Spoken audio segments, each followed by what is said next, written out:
what am I doing here? Why do I do this to myself?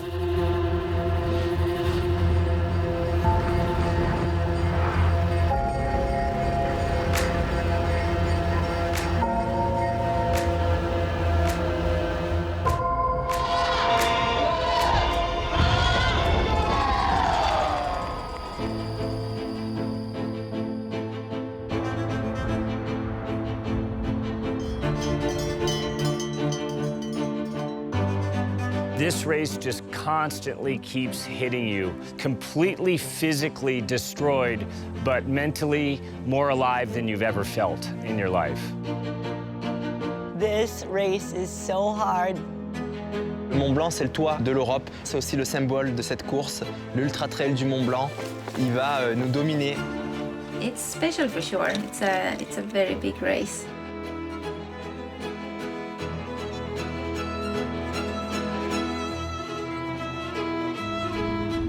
The UTMB is the greatest racing week in trail running in the year. And it culminates with 3 finals races, with the Queen race really being the complete circle of Mont Blanc, the rooftop of Europe.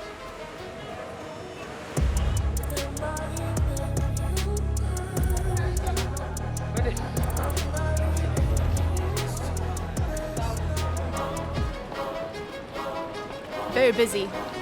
Feels like Chamonix fever. All the runners are here. You can feel it. UTMB is in the air already. My name is Toni Mccann. I am a professional trail runner and I am from Cape Town, South Africa. 7 days to go. 7-day countdown, 1 week. I'm excited that it's here. I'm nervous, obviously. It's exciting. I'm ready for the atmosphere and the event and for everyone to come. And can you imagine just the street lined with so many people? Toni Mccann, who's recently relocated to Europe, she's on the Terex team, and this has really become a second family to her. She's a rising talent in the trail running scene right now. I love running. It's obviously takes up a lot of time. I've chosen this profession where I get to spend a lot of time in the mountains, which for me feels like a dream. Bastien is probably my biggest supporter. He's not the reason I moved to France, but he's definitely a reason I want to stay. I feel very lucky to have him in my life. He's been with me through some challenging moments this year and has been very supportive through it all. Cafe? Preparations for OCC this year have been less than ideal. And then I transitioned into the running season and was feeling great and obviously had a good race at Transvolcania. So it was all doing good, but unfortunately I did come away from that race with an injury. Quite painful. The cycling also resulted in a broken collarbone. So I ended up having to sit on an indoor trainer. The specific training for OCC has definitely been lacking this year. So in some ways I feel quite underprepared. Merci. Merci pour ton aide.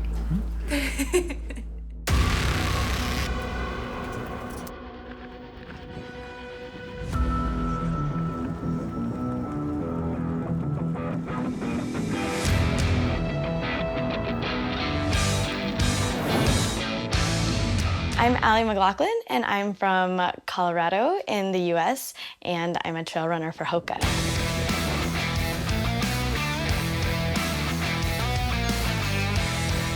Allie Mclaughlin is a terrific athlete, incredibly talented trail runner. She is an uphill specialist. She's won the Pikes Peak. She was at the World Championships this year representing the USA. She's just a great personality. Trail running is my main sport, but I do a lot as hobbies, and I wouldn't necessarily call them sports. I see sports as like being competitive, and so the activities I do, I'd say more like are art or fringe activities, we call them sometimes.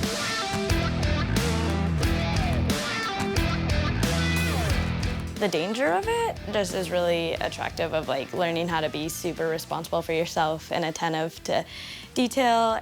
And so it's just like that accomplishment of getting over something that's scary and getting better at it, and it's pretty fun in the process.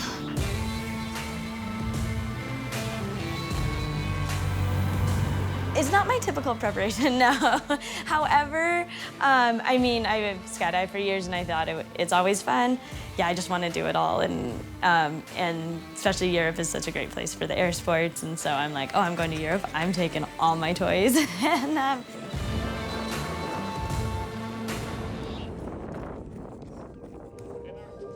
the OCC stands for Orsier Champs-Lac Chamonix. It's got 3,500 meters of climbing. It's a tough race, probably the toughest 55-kilometer race in the world.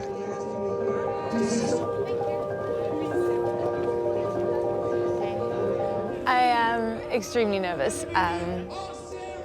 There's a lot of excitement in the air, and I think we are all in the same boat, feeling the tension of the start line. after hearing a lot of talk the last few days, one specific comment came to mind that someone said, Allie didn't go out that fast last year. That kind of stuck with me, so I'm gonna do what I did last year, if not faster. But make sure I feel good, and waiting for the gun to go off.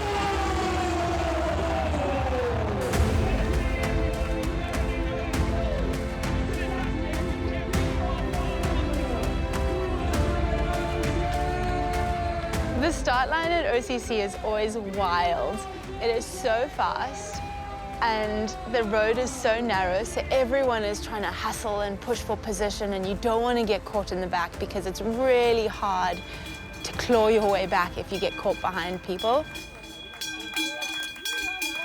Well, the race starts with a massive climb up to Champs-Lac, and then there's a small flat section. It climbs up the legendary climb of the Bovine, which is a rhythm-breaking climb. And the course recently changed. It dives down into the small little village of Triant, and then it climbs out of Triant, climbs over the Col de Baume with a spectacular view of the Mont Blanc, and then it descends down into Argentière and climbs across above the hillside, the mountainside, and dives back down at Flégère into Chamonix. A very, very difficult race.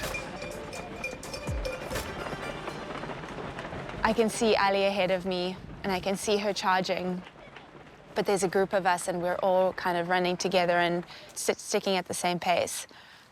And I remember thinking that this was comfortable, and that I could hold this, and feeling like my breathing is in check, and listening to the breathing of the girls around me, and noticing a few who weren't breathing super comfortably.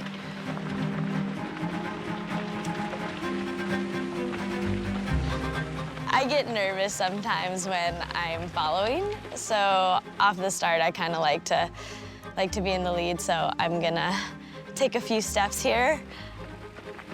And now I'm all with the guys, and I actually can see the leaders, but it feels like a comfortable pace.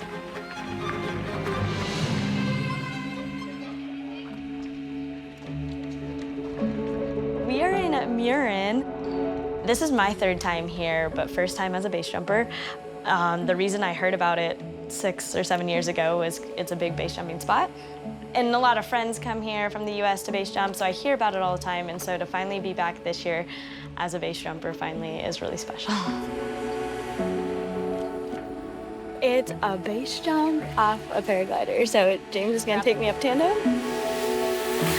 It's about finesse. So we'll see how we do.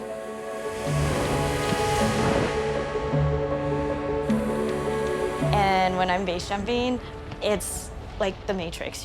I'm so focused, I'm so in the moment. I've really put all the noise of different aspects of life kind of aside. And yeah, that's actually when I'm in a race, it's very similar, or when I'm on a long run or a workout.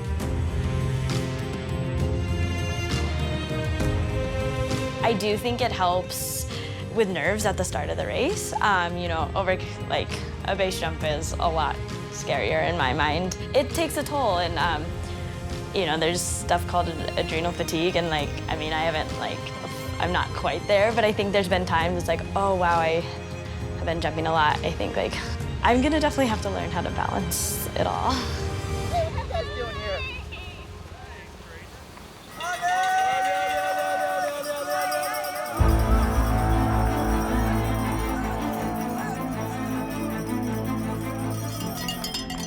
I'm coming up to Champagne Lac.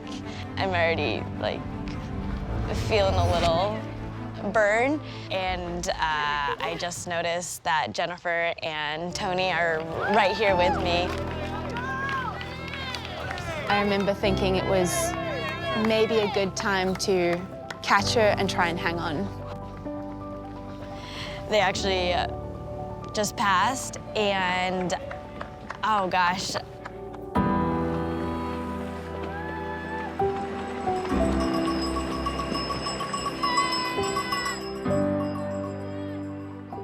We're doing really well until we hear some pounding footsteps coming up behind us, and Meow Yao flies past us. She is flying.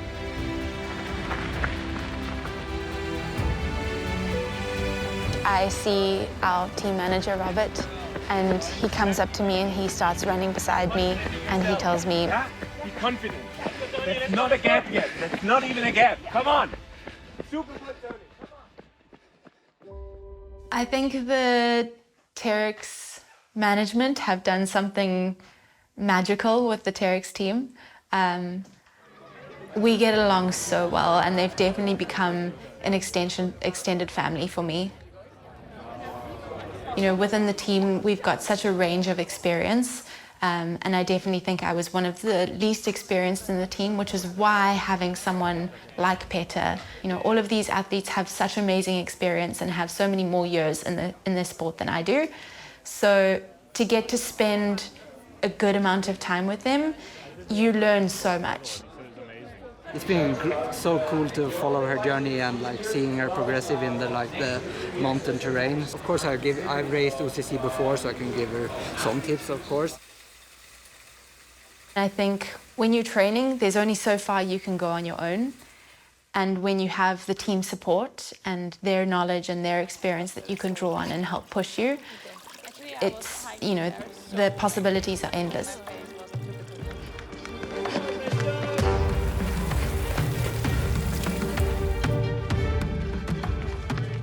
If I can keep with her, I can pass her later on. I know I can. And it was that positive reinforcement in my head throughout the race, you know, I know I can. I'm feeling good, my legs are feeling good, I'm not feeling tired. These climbs are still feeling easy. You're fueling well. You can do this, you're confident, be brave. Yeah, it was those voices running through my head that kept me going that day.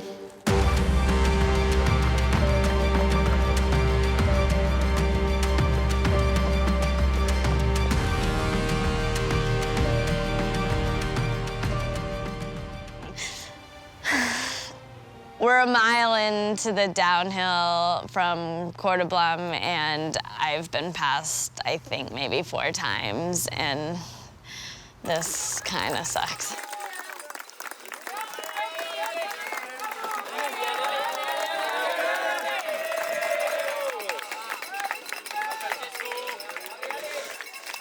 So on the climb up to Col de Balme, I can see that I'm making ground on her, and I can see that I'm moving better than her. I didn't push super hard. I just kept going at the pace that I was going at, knowing that if I didn't catch her on the climb, I'd be able to pass her on the descent. And halfway up the climb, just before we reached the contour up to Col de Balme, I passed her. So I was like, I'm good. I've got this. So I pushed a little, and yeah, I didn't see her again. You are safe. No worries. Just relax and be smart. Okay? That's your day. The descent from Flagey, I was calm. I knew no one was chasing me. No one was right behind me, so I could... The trick to descending is to not be tense. you've got to let loose, you've got to like, you know, be calm, and it's almost like dancing. You can't be stiff when you dance. It's the same with running downhill. It's not a feeling you get very often in a career. So I really tried to soak it up. But at the same time, I also just wanted to get to the finish as quick as possible.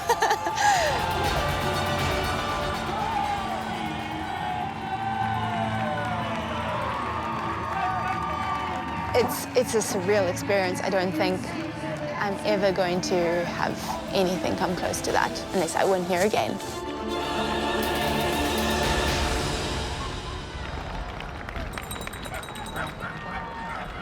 Let's celebrate another finisher from United States, another finisher from Hoka team, Allie Mclaughlin.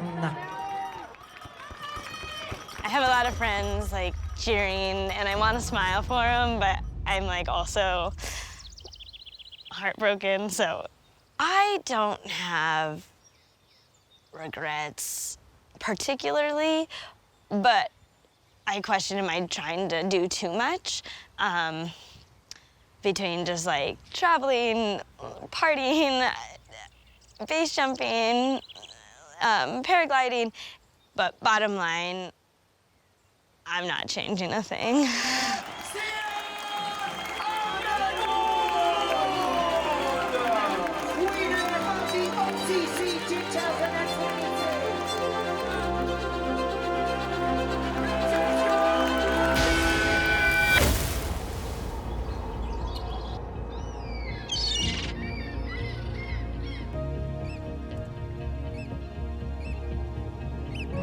I can feel very lucky if I'm just waking up and smell the coffee.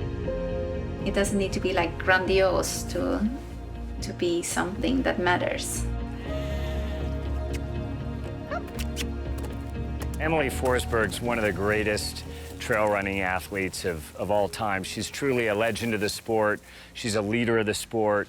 And she is both a huge personality, but at her core, a really simple and pure person. After her 2 pregnancies, come back to racing and come back incredibly strong and fierce as a competitor. And here I planted some apple, pear, and cherry trees. It's old apple tree, old apple tree. I have a grandiose plan for the garden when I stop running. The farm, it's a lot of work, and I love being like a farmer. If I didn't get tired from the work outside, I would do it all the hours I'm not running.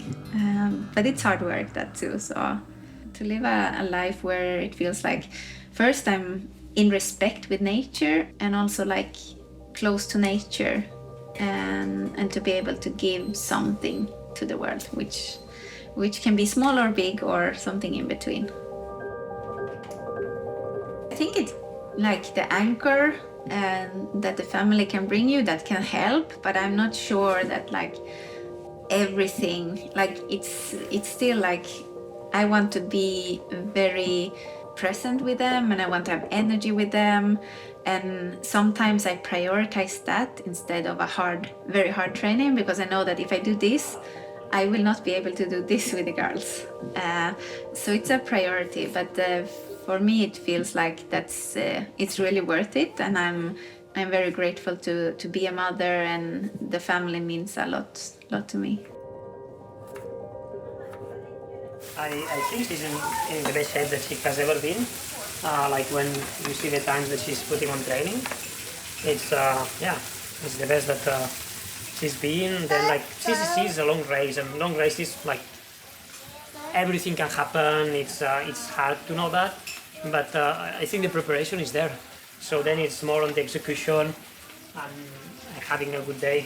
So now it's on that, and it will be exciting to be following the race.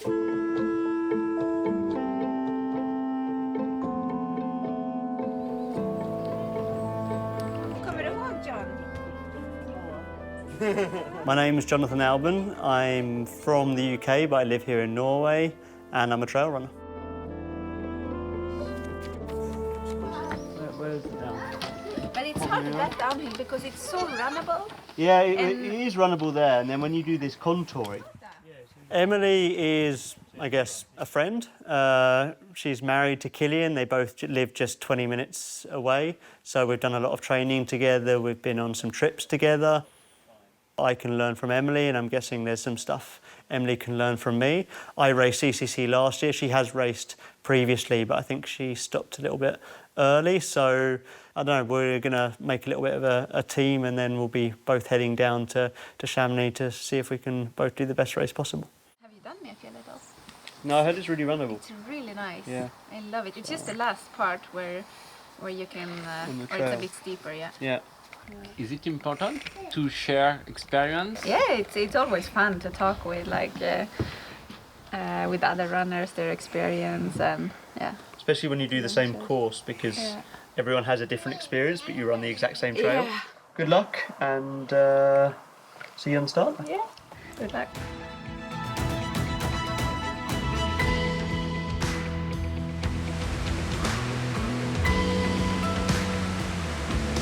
So Jonathan Albon is an incredibly talented trail runner. He's an OCC champion. He was second place last year at CCC, and just an incredibly meticulous and strategic trail runner. He leaves nothing to chance in his preparation.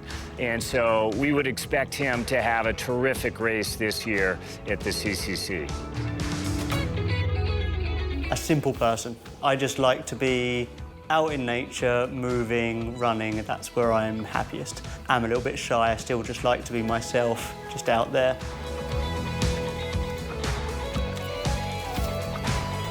I wouldn't say I control everything. I certainly don't control the weather.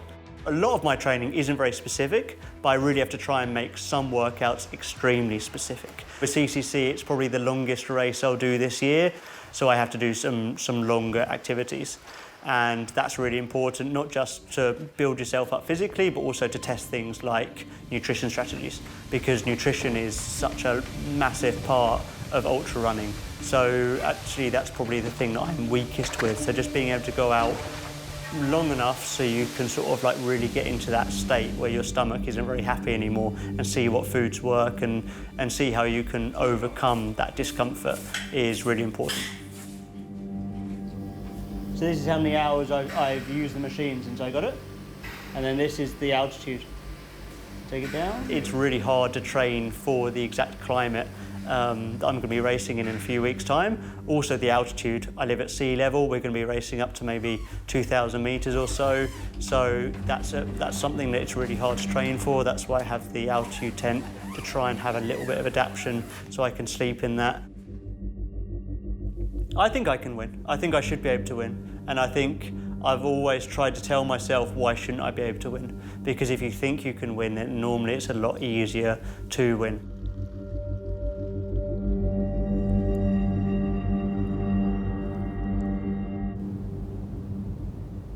Well, the CCC is a beautiful race, and it, of course, that acronym stands for Courmayeur, Champélac, Chamonix. And the race essentially is a half circle of the UTMB course. This really is a 100K race with 6,100 meters of climbing. I'm definitely not a people person, and usually on start lines I end up tucked away in the corner, just sort of like trying to stay as relaxed as possible. I'm very excited to be out for a whole day of running, and that's what I want to keep in mind. And I see many familiar faces, friends and runners, and I'm just feeling very happy to be there. I'm not stressed because my main objective was to finish and have a good day out there. So I just wanted to embrace all the moments in the long day ahead.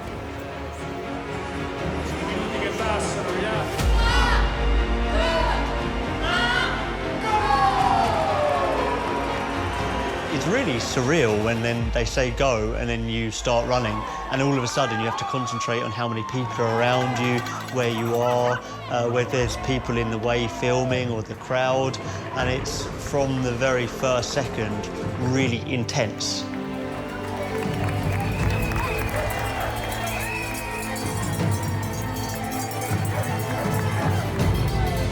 The difficulty of the CCC is just the enormous amount of climbing in the race.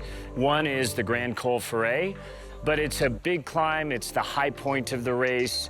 It's the crossing between Italy and Switzerland. The area of the race that's always a real difficulty is the Bovine climb. Just after Champé-Lac, you've got a lot of kilometers in vertical in your legs, and that's usually where there's a definitive move that's made in the race. I wouldn't say I had a strategy for the start, but I knew I couldn't start too hard. And I think by the first top, I was something like 5 minutes behind the lead and it back in 27th place, I think. So that was a little bit far back than what I would have liked. But there's no panicking. I mean, you just have to run your race, hope things will come back to you, manage yourself, and just see what happens. I'm in the first climb and I'm feeling really good and under control, and I know I'm a strong climber, so I wanted to be close to the top there with the top women, but I didn't think that I would be the first one.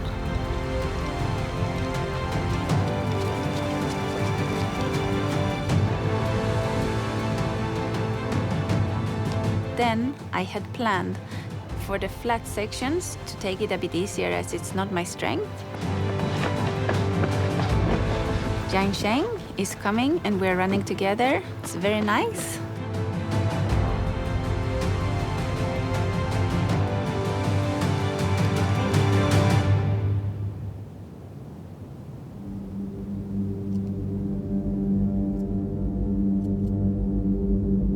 At the moment, I don't have like a race that I want to win. I just know that how I want to perform on it, and I want to do it like well. So that's where I am at the moment.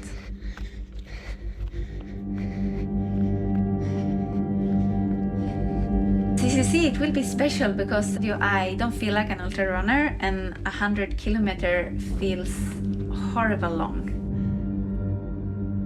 Like 10 years ago, I could run a couple of 100 kilometers per summer, like races. During my 2 pregnancies that were pretty close, I kind of lost a lot of training and endurance. After the pregnancies, I haven't done any ultras, and now I feel terrified for the distance. So I will just do my best. I really don't know how it will go. Really love it up here. It's very wild and peaceful. Let's go down. I want to finish the race. Of course. Now, of course, I would like to fight for a good position, but it's hard to know where I'm at that 12-13 hours race when I haven't done it for 6 years.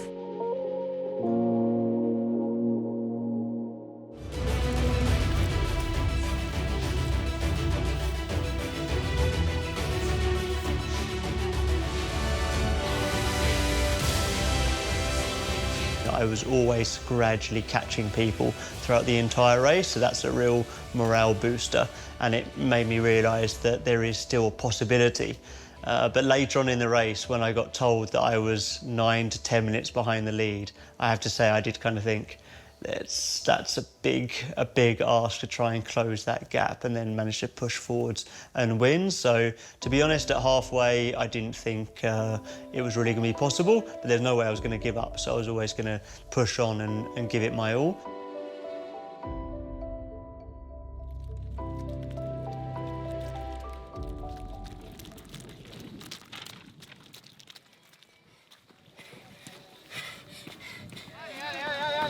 After 4 or 5 hours, I started to feel a pain, which I have had before in the foot, and it just increased. So the hardest part was to try to let those thoughts go and just keep going.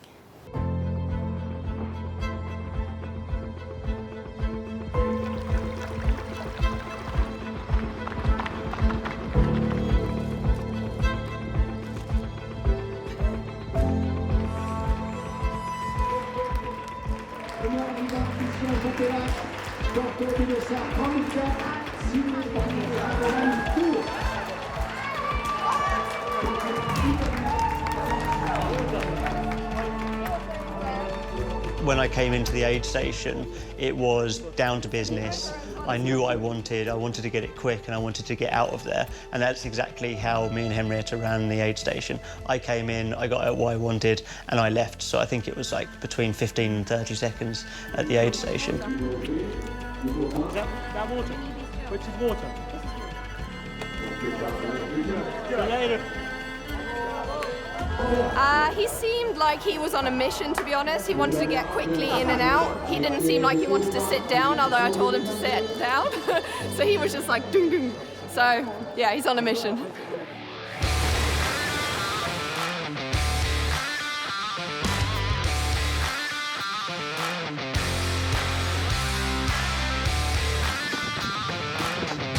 When I say I wasn't a competitive person, I'm becoming one, I think that's very much Henrietta's personality rubbing off on me. She was always the really serious one. She wants to prepare perfectly. And I think being around her has made me push my limits and made me win more races and made me a better athlete.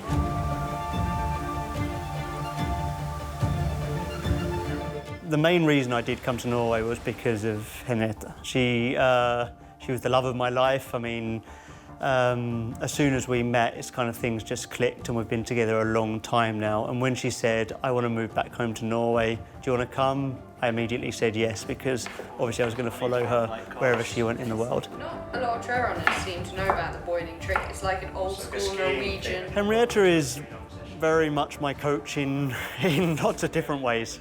I've never actually had a coach. I've just bumbled along finding my own way with sport, and that really worked for a certain amount of time. I'm getting ready.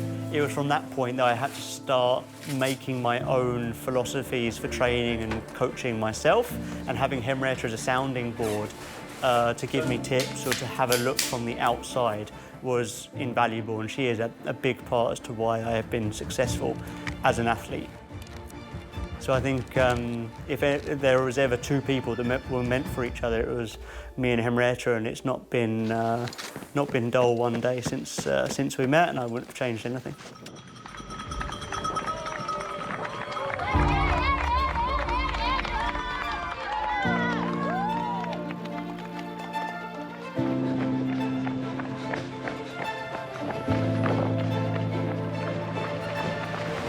I'm coming into Champagne and I see Mireia from my team there, and I'm going to take a lot of water on me.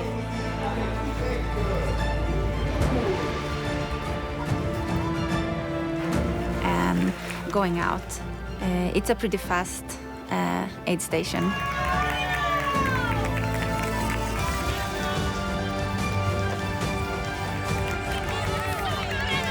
I knew that Emelie was behind me, so I thought that we could run a bit together. But then it started with a bit of runnable section and then a bit downhill where my foot started to hurt more and more. So it was hard to go fast there. And from there it was a little fight with the pain.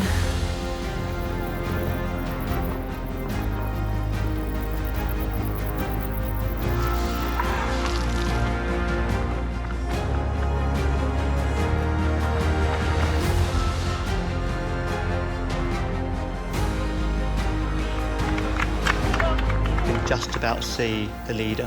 I'm running past him and I'm trying to run really strongly so I look strong and try and break his wheel a little bit. And I kept that going for quite some time after, and I get that kick of you're now leading the race.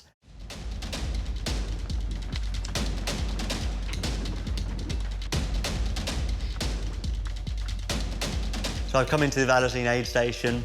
I've got 500 milligrams of boiled Coke, which was the plan, and I'm putting 500 milligrams of water into my race vest, which jumped out of my race vest before I've left. So I've left the aid station with 500 ml less water than I wanted to.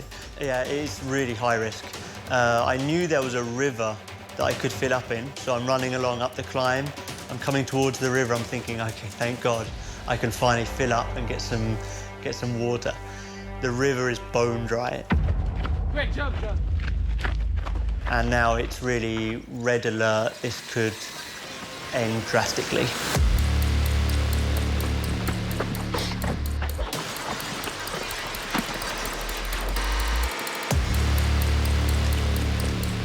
It's just very hard to run like 4 hours with sharp pain and then know that you have at least 3-4 hours to go. Like, it's always really hard to take a decision to stop.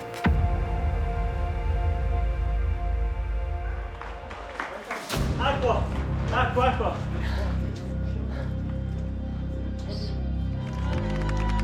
Running along the river with 1 kilometre left is when you start thinking, okay, I've done this now. It really is a case of you look over your shoulder along the river there, you can see back 300, 400 metres, and then I think, okay, this is mine now, I've won.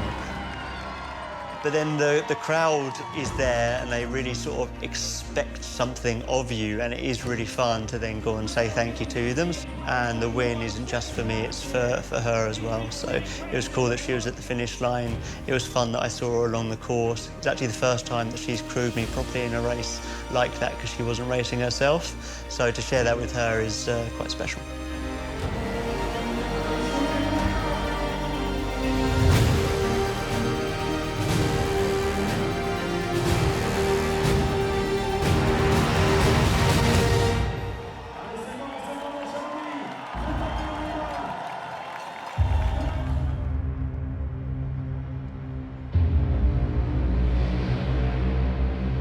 Je m'appelle Mathieu Blanchard, je suis bicitoyen français et canadien et je suis ultra-trailer professionnel.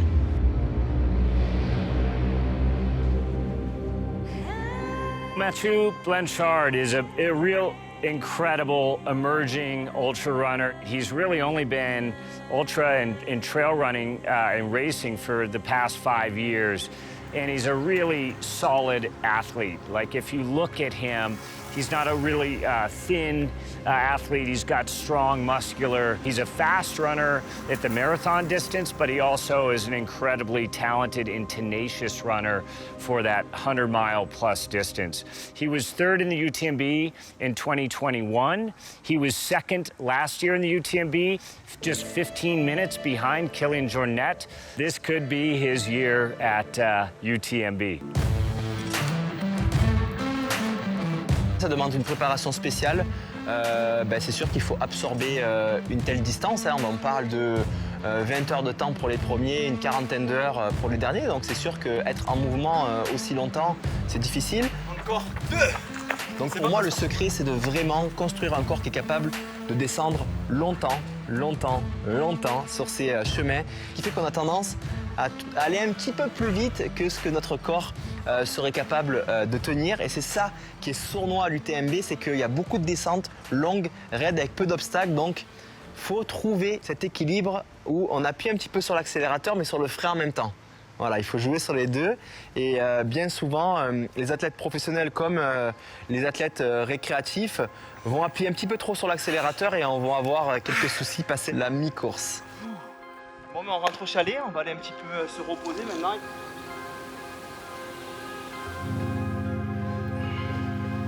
Vas-y. On est sur de la mécanique de précision là. On est sur de la mécanique de précision, ouais. On va utiliser des chaînes musculaires au niveau des jambes de manière, on va dire, appropriée et différente. Donc l'idée, c'est d'arriver à stimuler, à étirer, etc., à travailler sur le corps. Et puis après, c'est pour ça que j'utilise des patchs. On va venir stimuler certaines zones pour que le cerveau ressente cette stimulation et utilise les muscles, notamment en cas de fatigue.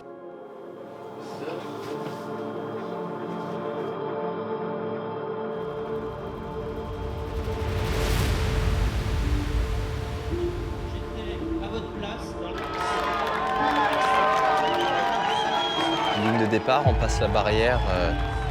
Plus possible de faire marche arrière puisque la barrière se ferme derrière nous et il y a déjà énormément de monde, de public installé là, prêt à encourager toutes ces guerrières et ces guerriers prêts à affronter cet énorme défi.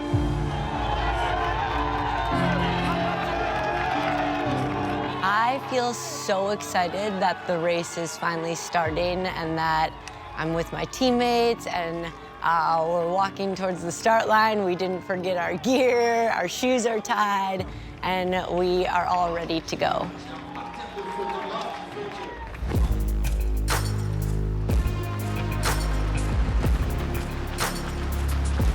My name is Courtney Dauwalter. I live in Colorado, and I like running really, really far.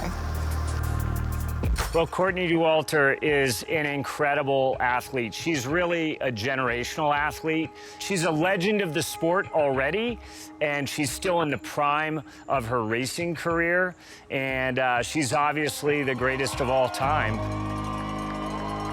When I went into this summer, my goal was to do 2 100-mile races 3 weeks apart.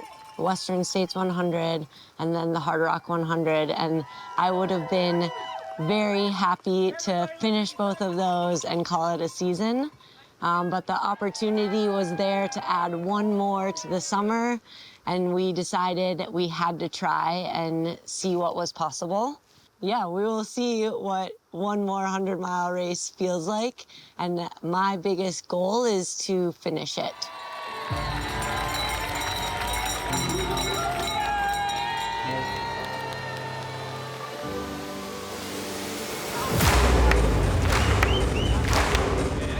It is so loud at the start line. People are cheering and going crazy, and it's filling the air with electricity, which I feel it on my insides, building as just excitement and ready to go. Like, let's do this thing.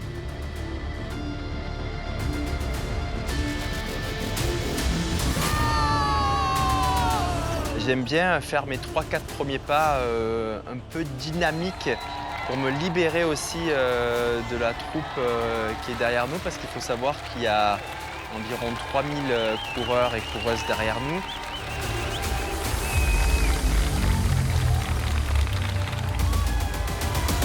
The UTMB is the ultimate finale race of the UTMB week. UTMB stands for Ultra Trail du Mont-Blanc. The race has 170 kilometers of racing, over 10,000 meters of elevation gain, and there are about 10 big climbs of 1,000 meters. Brings you back to Chamonix completely physically destroyed, but mentally more alive than you've ever felt in your life. I love this race. Gives you these huge towns full of a big party of people celebrating trail running and cheering you on. And then you go out into the trails and the mountains and you are just by yourself listening to your breathing and your feet, and it becomes very simple in your headlamp overnight.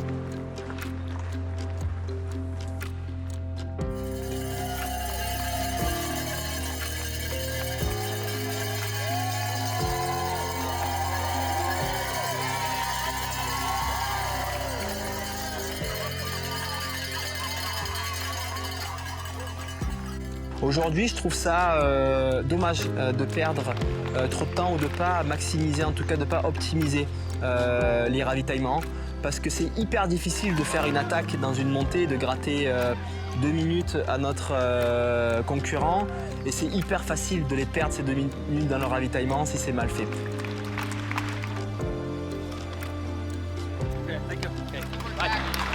Alix, c'est ma compagne et c'est un petit peu mon arme secrète aussi dans mon sport. Elle m'aide beaucoup dans mon quotidien, elle m'aide beaucoup sur les courses aussi, puisqu'elle va faire mon assistance. Une assistance va être de manière très pragmatique, être capable d'enlever nos produits consommés, d'en remettre des nouveaux, nos flasques, mais elle va aussi être capable aussi avec des regards, avec des mots, avec des connexions au niveau de la peau, de nous transférer de l'énergie. Allez, c'est parti. C'est parti. Il faut y aller, Mathieu. Pour le croître Allez Manon, c'est bien Manon.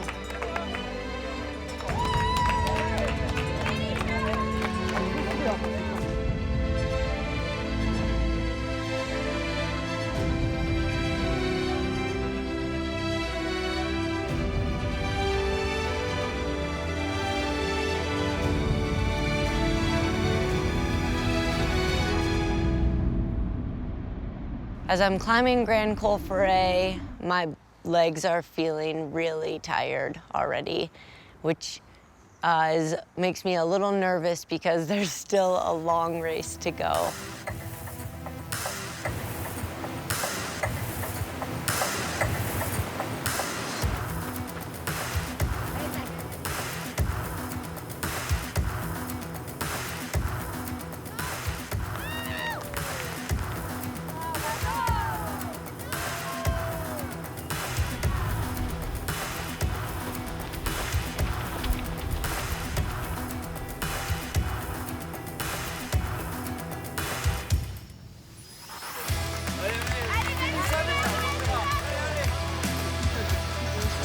Tu lui as repris 2 minutes là, ok?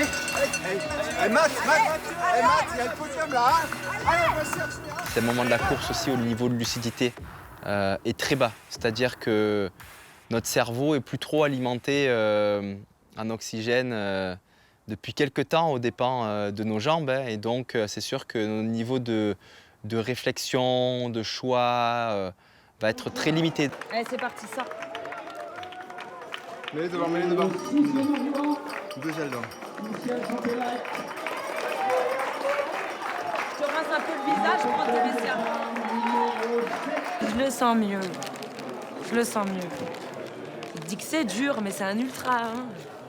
Alors, comment tu peux te sentir bien après autant de kilomètres et autant de dénivelé? Donc, non, c'est la compétition. Allez, je t'aime très fort. Tu peux pas. Je me répète souvent aussi, c'est que le calvaire que j'ai vécu depuis toutes ces heures, jeter l'éponge maintenant, ça serait un gâchis en fait. J'aurais souffert tout ça pour rien. Allez, Courtney. That's great, good job. Wonderful. Allez, come on. I am dead. This race is so hard. This summer has been so hard, and I am feeling completely empty of any power left in my leg.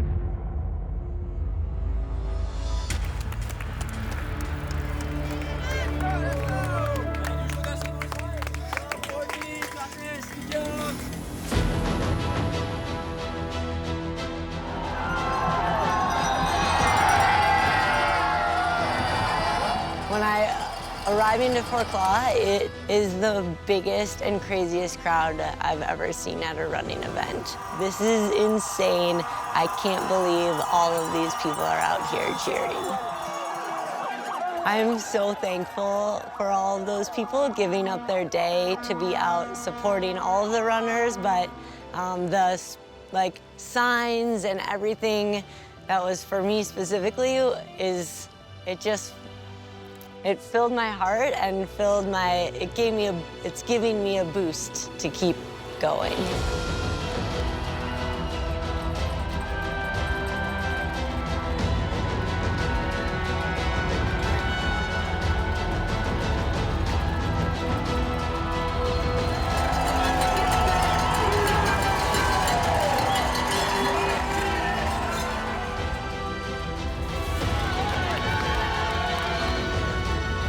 À ce moment-là, je ne regarde même pas ma montre. Je n'ai aucune idée du temps que j'ai fait, 20h, 21h, 22h, 23h, peu importe. J'ai vécu une sacrée course. Et donc, plutôt que de sprinter cette année, je décide de prendre mon temps, de taper dans les mains, de regarder les gens dans les yeux, de dire merci. Les larmes représentent surtout de la délivrance et montrent aussi la souffrance que j'ai eue pour rejoindre cette ligne d'arrivée. Il y a une part de joie aussi dans ces larmes, de voir mes proches qui sont là. Voilà, c'est un moment fort entre nous aussi.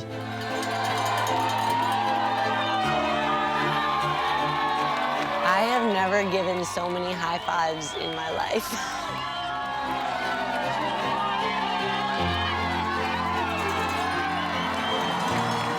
As I'm crossing the line, I have an overwhelming feeling of disbelief. I cannot believe that I made it here and the summer is done and we completed our challenge. And immediately I am looking for Kevin and my family and just wanting to hug everybody.